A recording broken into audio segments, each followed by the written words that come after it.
Good morning sa inyong lahat mga friend at happy Mother's Day sa lahat ng mga mothers dito sa atin sa hall kung saan man makaabot ating dito Happy Mother's Day.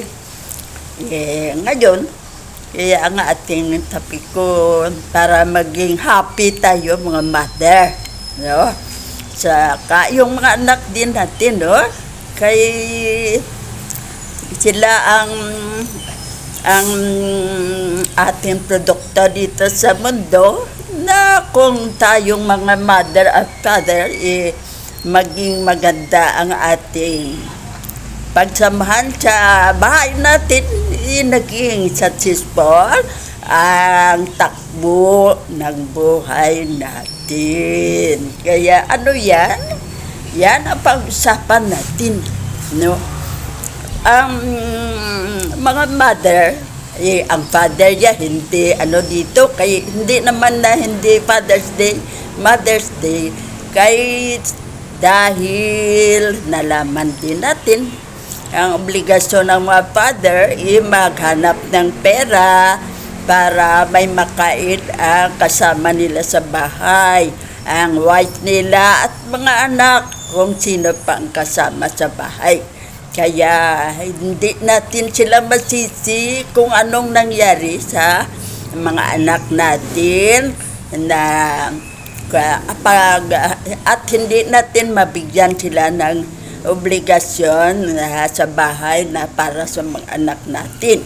Kaya tayong mga mother ang may obligasyon dito, katulad ng mga pagkain nila at mga mag-prepare o mag-prepare sa kanila na mag-take bath para sa school.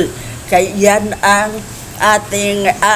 kailangan natin at isa sa obligasyon natin na tayo ang mag-obliga sa mga anak natin na mag-aral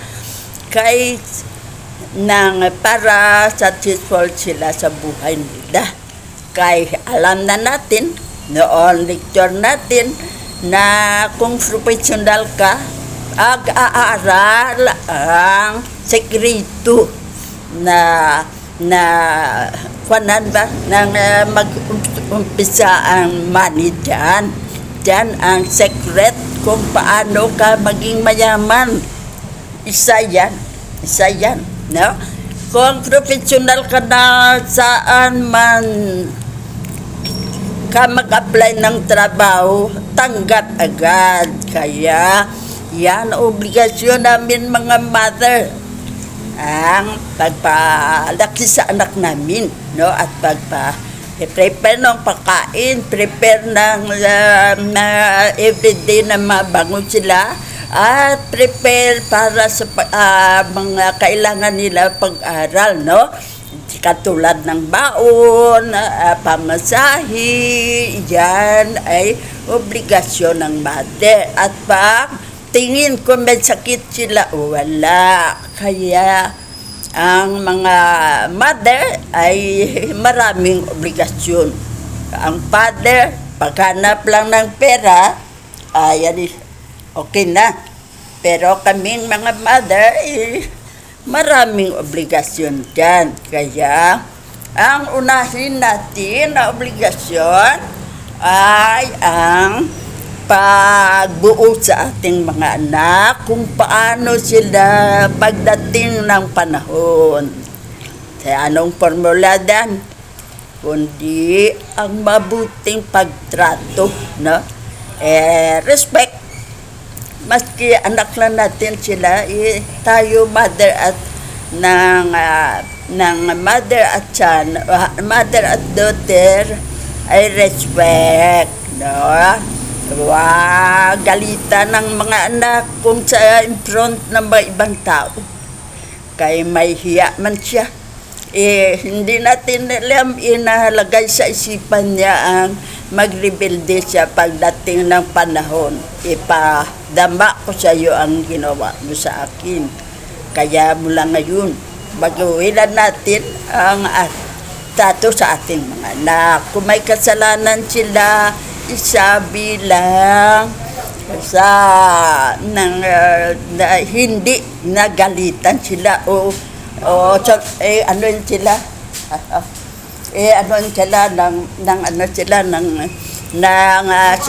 isaktan nyo sila.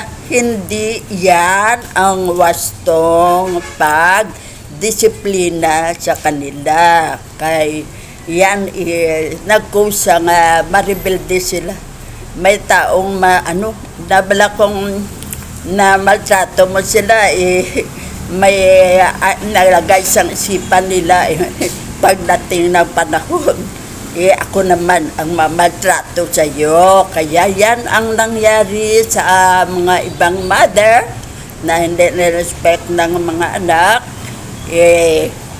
Yan ang nag-cause ng pero ang hiling ko sa mga anak, patawarin nyo na ang mga mother nyo kung ganyan ang trato sa inyo, kaya hindi nila alam na para sa kabutihan nyo, sa kasamaan nyo pala yan, para sa kabutihan.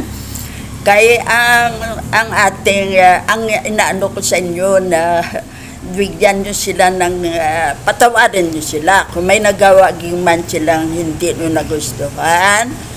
At patawarin nyo sila kay katulad ng may sakit na diabetes, mabuti na siguro diboy na sila kung makaabot sila 2 years, no? Ang hindi natin alam 10 years o ilang years.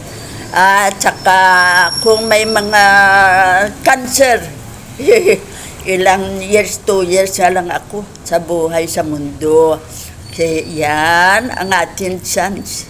Mga anak, patawarin ang ginawa ng mother natin na hindi na maganda sa ating naramdaman, no? Kay ilang araw na lang, ilang taon na lang ang sa kanila sa buhay na diyan ka lang hasta 2 years ka na lang. Kaya yan na ang time mo na mawala ka dito sa earth. Kaya ipadama ang pagmamahal. Kaya yan ang maligaya siya. Kaya sa ilang taon niya, 2 years, minahal siya ng anak niya, minaltrato niya nung una. Pinatawad na siya sa kasalanan na gawa. Kaya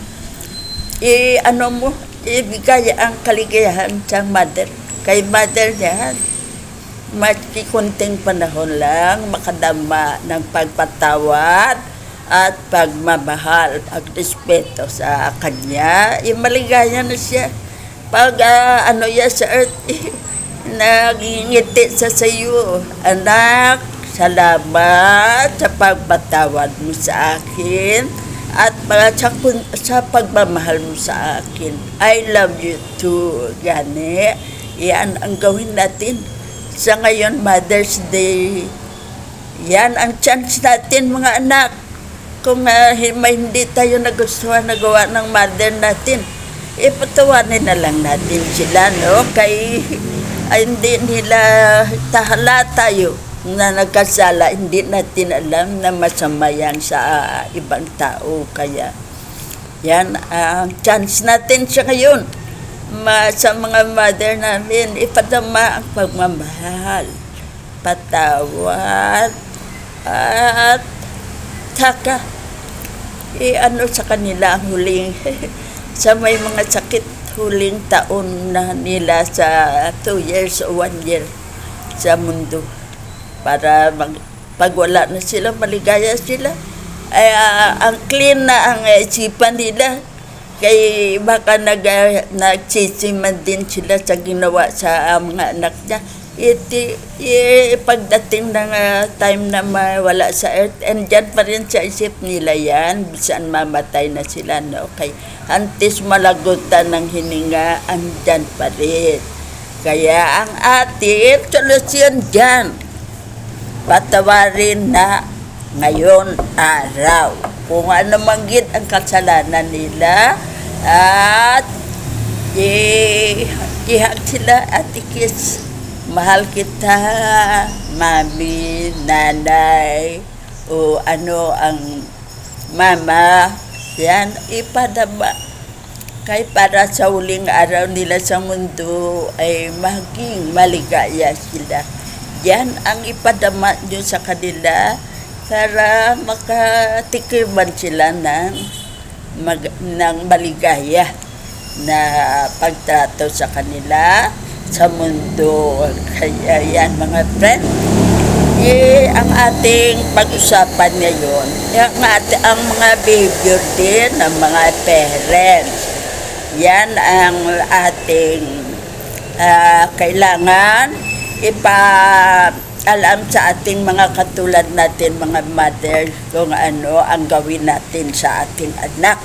Na obligasyon natin na i-apply ito sa buhay natin. Una sa lahat, huwag ipagdamot sa mga anak ang pag-aaral. Masabi kayo, grade 6 ka lang anak, kay wala na tayong pera para pag-aaral sa'yo. Hindi maganda yan. Kay mawala tayo sa earth. Pero ang mga anak natin at mga anak nila ang magdusa, kay poor lang sila hanggang sa huling sandali ng buhay nila. Kaya ang susi ng pera ay sa pag-aaral. Kung nagtapos ka ng pag-aaral, hindi mahirap ang pera. No? Kung grade 6 ka lang, ay janitor ka lang, driver ka lang ng tricycle o ano pa dyan na yan lang ang kaya mong gawin. Yan ang gusto mo pagdating ng anak nila, ganyan din sila. Kay hindi nila alam na ang pag-aaral ang susi na maging mayaman ka kung marunong ka lang mag-ipon ng pera. At ito ang isa kung totoong nag-aral ka, na nag-valedictorian ka, mas hindi naman ganyan, taas lang ang average mo, maabot mo ang pinaka-highest na posisyon sa mga trabaho, katulad ng manager. Yan, no?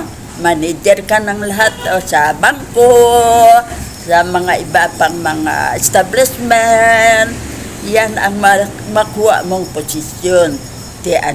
Maligaya ka ba kung ang posisyon ng anak mo ay yan, proud ka ba dahil sa iyo na pinag-aral mo siya at pinatapos, no? Maging professional na siya, proud ka kay dahil ikaw ay may nagawa dyan, no? Na pinag-aral mo siya.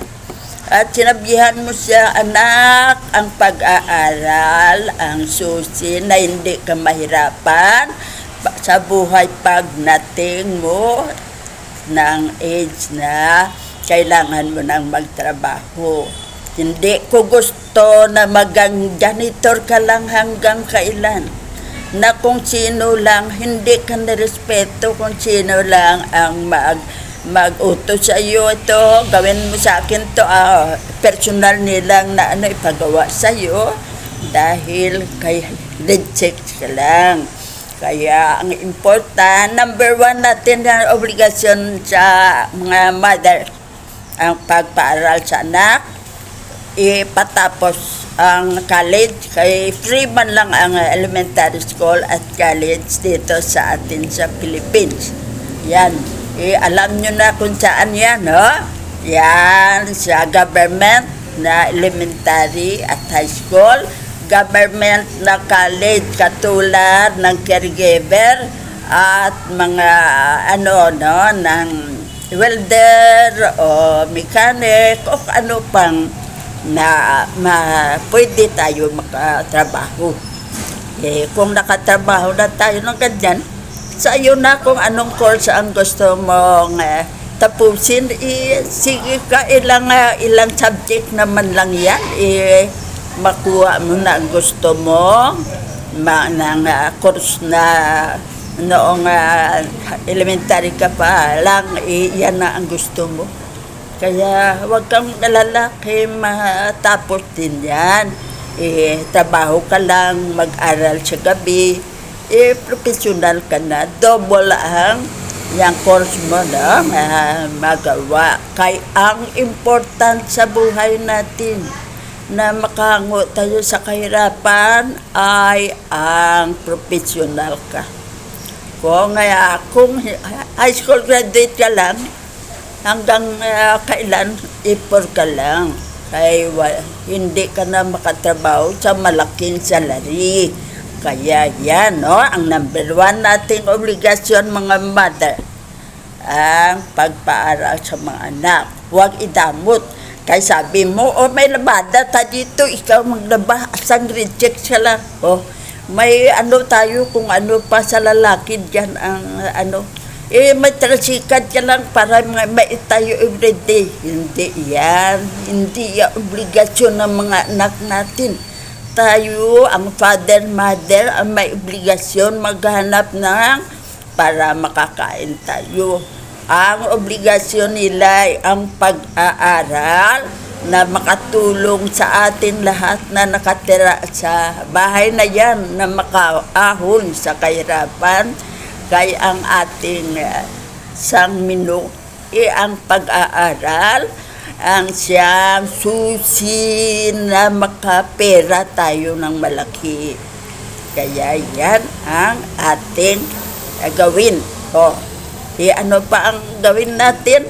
Ang obligasyon pa natin ay ang behavior nila. Yan ang ating isang kurikan natin. Katulad ng nakita mo, na nagnakaw siya kaya nagustuhan niya to pero wala siyang perang ibili.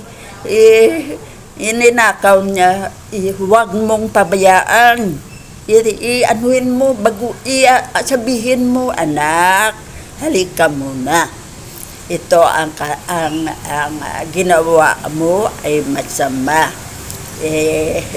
Hindi mo ba alam kung anong patunguhan mo dyan pag sige kang magnakaw? Ano ang mapatunguhan mo ay ang jail. Dito sa earth, sa jail ka. O madet ka, o mamatay ka. Hindi ka lang dito maparusahan sa earth, kundi sa heaven o hell ka. Yan ang mga masamang mga gawain ay ang tatlo ang patunguhan. Paalam sa mga anak. Ito ay ang majel ka. Yan, buhay ka.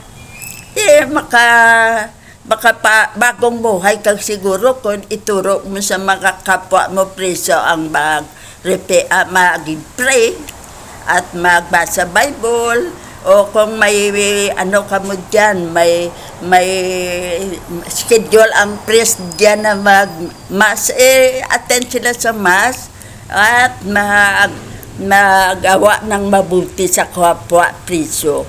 Kaya kung nirespeto mo ang mga priso, walang may magawa ng masama sa iyo. Kaya mabuti kang tao. Kung may magawa sa iyo ng hindi maganda, itulong sila sa iyo. Kaya yan ang gawin natin. Kung nandyan tayo sa mga prisuhan, ang mabuting behavior at respeto sa kapwa-tao ang ipakita natin sa mga katulad mong nakapiit dyan. At natin ang number one natin na menu na maging maisi at maganda ang takbo ng buhay natin. Turo mo sa kanila ang partisagan, next, partisal nila. Sabihan mo sila kung masama ang pakiramdam nyo, huwag nyo nang isarilihin. Natin sa ating ng mga pulis dito na pwede ba kung may doktor ipapakonsulta ako. Yan ang sabi mo ang sakit mo kay kung pabiyaan mo yan mamatay ka dyan kaya hindi nagamot. Kaya yan ang the best, At kung may pera ka, na o kung pagkain dyan, i-share sa kapwa mo presyo kung gusto nila, no? Kaya yan ang good behavior na gawin natin. Huwag natin pabayaan ang mga anak natin na mapunta dyan.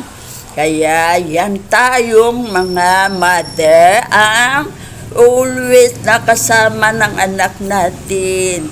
Kaya kung magawa ang ating ang tao, hindi mo na mapabago kung malaki na siya, na nasanay na siya sa mga behavior na hindi maganda.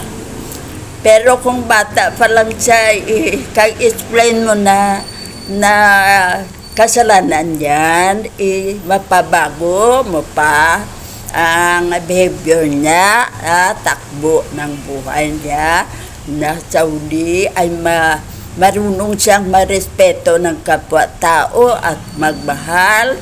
At yan ang naging susi na marami ang nagkagusto sa kanya na maging kaibigan. Kaya siya rin, maligaya siya kay wala siyang kaaway sa lahat ng saan siya punta ay welcome siya sa mga taong mahal siya, kay mabuting tao siya, nagrespeto siya sa kapwa-tao. Kaya yan ihubog natin sa ating mga anak. Kaya makuha lang natin sila, mapabago lang natin sila kung maliit sila. Hindi na natin sila mapabago kung malaki na. Kaya yan na ang naugalian nilang na gustuhan nila. Kaya prukod alam natin nang maliit sila na masama yan. May tansang magbagong buhay. Ang pagbagong buhay ay hindi sa malaki. Kaya maliit pa lang, itrain na natin sa good manners and right conduct ang mga anak natin, no? At yan, una sa lahat, maging professional sila, no? Yan ang atin, ang behavior nila, na matulungin sila. Kung nakita nila ang taong matanda na nahirapan sa mga dala, offer sila, gusto mo, sir, ma'am, tulungan kita, nadalhin to sa para may tricycle, maisi lang sa'yo. Kaya yan ay ang gawin nila kung nahubog natin sila sa mabuting behavior. Yan ang atong obligasyon, no? Ang number 3 ay ang pagturo sa kanila parte sa ating God na una sa lahat yan, ang God, no? Kaya alam na nila yan, kaya tinuro natin na sa ating bahay na mag-pray, number 1 pala yan, number 2 lang ang number 3 lang ang lecture natin na ang pag-aral, no? At yeah. At ituro sa kanila ang about money. Ang money mahirap makita, kaya huwag dunglustayin sa mga na katulad ng mga bisyo na mag-drink ng alcohol o mag-cigarette o mag-anong bisyo dyan na taxi o kung anong mga bisyo sa kalsada. Yan ay hindi okay, no? Hindi okay. Kaya sama sana yan, palakuan sila. Gasto sa ang money sa hindi sila turuan ng pag-ipon. Kaya ang ating dito sa ating formula dito sa atin, God, health at body. At sabi sa kanila, huwag pabiyaan ng sarili nila, huwag hindi magkain sa isang oras. At kung may sakit, sabihin sa naday kung para magawa ng pagpakonsulta agad. Kaya hindi natin alam, katulad ng dengue. May dengue pala siya. Naglo ang kanyang platelet. Sana inom natin 3 times a day ng dahon ng papaya na natin at ilagay sa spoon at sa kanya 3 times a day. Kaya yan ang dengue makapatay ng tao, katulad na cholera typhoid makapatay din ang tao. Ang cholera kay kuwan ka ng vomit ka at LBM tayo. Kaya yan ang ating kailangan na sa ating mga anak, no? At kung ano pa ang good behavior, no? Kaya yan ang ating obligasyon, no? Ng pag sa kanila na masama yan. Wala ang pera mo sa wala. Hindi. Kailangan ang pera may nagbalik, no? Kung anong naisipan yung negosyo, mga kakasin nyo, kailangan ng pinsel.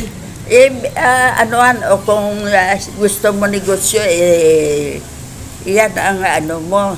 Hindi kay waldas mo sa sugal ang pera mo. Kay turuan kung ano ka-important ang pera sa buhay nila para hindi sila gastador. No, yan, no? At ang kung may sakit, huwag nang patagalin. Dalhin sa free na mga clinic katulad ng City Health, katulad ng Barangay Health Center.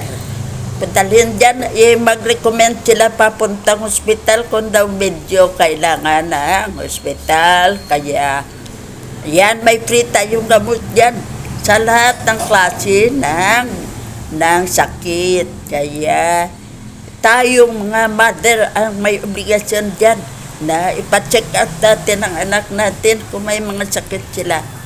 Yan. At yan tayo ang may obligasyon na pagdating ng panahon, maging professional sila at maging successful sa buhay. At makasabi ka, ang anak ko andyan sa abroad, andyan sa Canada, andyan sa kung saan lugar gusto nila. Yan, i-proud ka kay napatapos mo sila sa pag-aaral. Kaya yan, ha? Huwag natin papayaan ang mga anak natin. Sa ngayon pa lang, ipakita na ang pagrespeto at pagmamahal sa kanila na para balik sila sa iyo. Ito naman ang aking sa mga anak, ha? Hindi lang ang mother ang ina-advise natin dito kundi kayo rin mga anak. Huwag pasaway sa nanay. Kaya ang gusto niya yan maging successful ka sa buhay. Huwag hindi ako bubo hindi ako marunong, hindi ako mag-aral. Nanay, ano ba ito? Hindi ko naintindihan. I-explain ng mother mo. Kaya ituruan ka niya. Huwag mahiya kay nanay mo yan. No? Kaya ang obligasyon nyo bilang mga anak ay ang respetuhin at mahalin ang mga mother. Huwag tratuhin daw ibang tao ba? Bahala na ka na sa sarili mo. Kay Juan ka, nang trato mo ako noon, huwag patawarin na ang mother. Kung may kakulangan siyang nagawa sa iyo, patawarin mo na. Kaya ng kaligayahan niyang sa natirayang buhay sa mundo. Ang pagrespeto at pagmamahal mo bilang anak. Kaya huwag mo ipadamot yan. Katulad ng may mga sakit na cancer na wala ng cure at antayan na lang ang time kung kailan ka mawala sa mundo. Kaya yan ang chance nyo sa ngayon.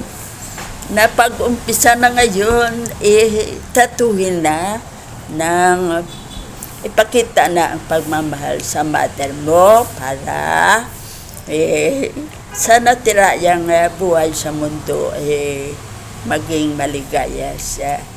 Kaya mga anak, huwag sa mother magalit. Kaya kung ginaobliga ka pag-aral para sa kabutihan mo yan.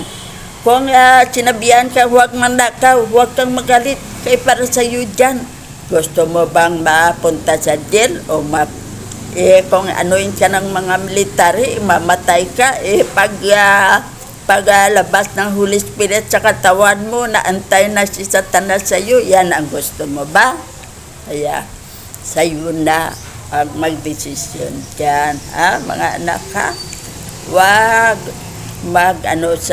sa mga mother. Ang mga mother, father, na kung ano ang gusto ng mga anak, ibigay nyo. No? Katulad ng course, kung anong gusto nila, sabi ng ang anak na gusto ko maging doktor, pero sabihin ng mga nanay, anak, hindi natin kaya yan. Huwag na lang. Gusto mo, nurse na lang o midwife na lang, kaya may connection diyan sa health. Yan, pili ka lang dyan. Walang ang maging doktor. I-explica sa kanila. No? Kung yan ang gusto nila. I-suggest mo ang may connection sa health o gusto nila ang sa health. Kaya yan ang mga anak, huwag nyong maski ano kasama ang mother nyo, respetuhin nyo. Ang mother, respeto din sa mga anak. At huwag pangunahan sa gusto nila kung ano maging sila pagdating ng age nila na mag-professional sila. Basta ang obligasyon natin ay ang mga anak ang ibigyan ng kaligayahan ng mother sa natirang oras dito sa earth. Kaya yan mga anak at mga mother, okay ba sa iyo ang ating lecture sa ngayon? Yan ang ating gawin sa ating bahay para maligaya tayo. Hindi tayo nag-away always, no? Hindi tayo nagalit sa anak natin may pasaway. Hindi tayo nagalit sa ina natin kay ng nager. Always galit, wala ng pagmamahal sa isa't isa. Kaya mula ngayon, kay Mother's Day, chance natin ang pagpakita ng pagmamahal na anak sa ina at sa ina sa anak. No? Kaya yan mga friend, happy pa kayo sa ating lecture sa ngayon. Kayo ang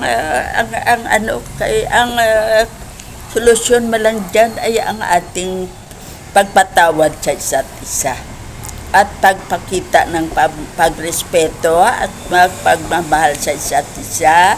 Yan ang formula natin sa bahay na maging maligaya tayo kay wala tayong kaaway mula ang ating maging obligasyon sa kaaway ay mula sa bahay, palabas ng bahay, at kung saan ka mundo, mapunta ng trabaho. Yan ang kailangan natin na formula para darami ang nagmamahal sa iyo. Respeto at pagmamahal sa kapwa-tao. Yan lang ang i-apply natin sa buhay natin sa earth. Kaya ang maging susi saan ka man pumunta ng mundo. Hindi delikado ang buhay mo. Kaya mga friend, thank you sa pakikinig nyo ha. It's time to na. Kaya nga aming lecture ay may time limit kami. Kaya yan. Okay na sa inyo. Ang lecture natin, mother at son, mother at daughter, na magmahalan kayo. Kay ang mga mother, hindi na alam kung kailan sila mawala sa mundong ito. Kaya chance mo na maipakita ang pagrespeto at pagmamahal mo at pagpatawad mo kung may nagawa siya hindi maganda sa iyo. Ito na ang chance natin sa mga sa Mother's Day na ito. Yan ang aking i-advise sa inyo ha. Kung sa inyo okay, i-apply sa buhay. Kaya yan ang happiness. Hindi nyo ba alam na kung wala tayong problema sa bahay, na away always, nakita na natin ang kamalian ng isa't isa, at yan pag-awayan na, kaya wala na tayong kaligayahan sa buhay natin dito sa earth. Kaya away na lang na away always ang ating natamo sa bahay. Yan ang dahilan na kung kaisa'y naghiwalay ang mag-asawa dahil sa kampi sa anak. Yan, away. Yan, bakit mo ginalitan ng anak mo? Yan naman, yan, away ng father naman at mother dahil sa cause ng mga anak. Kaya yan, hindi ko na gusto ang takbo ng buhay ko dito sa bahay. Aalis na ako dito at kung saan ako at kung sino ang makasama ko na mahalin ako. Kaya mga friend, huwag gawin yan mga mother, mga wife. Kay ang pagmamahal at respeto sa husband natin, ang kailangan i-apply natin, kay para huwag silang maghiwalay sa atin. Mahalin nila tayo, hindi ipwera nila tayo. Kay nagir tayo upang mga behavior natin na nagpasama sa tingin nila, ibaguhin yan. Huwag i-apply sa buhay natin hanggang buhay tayo, kay mali yan. Kaya mga friend ha, ngayon Mother's Day na, chance natin magbagong buhay tayo, magmahalan tayo sa bahay, walang away, no? Yan ang gawin natin ha.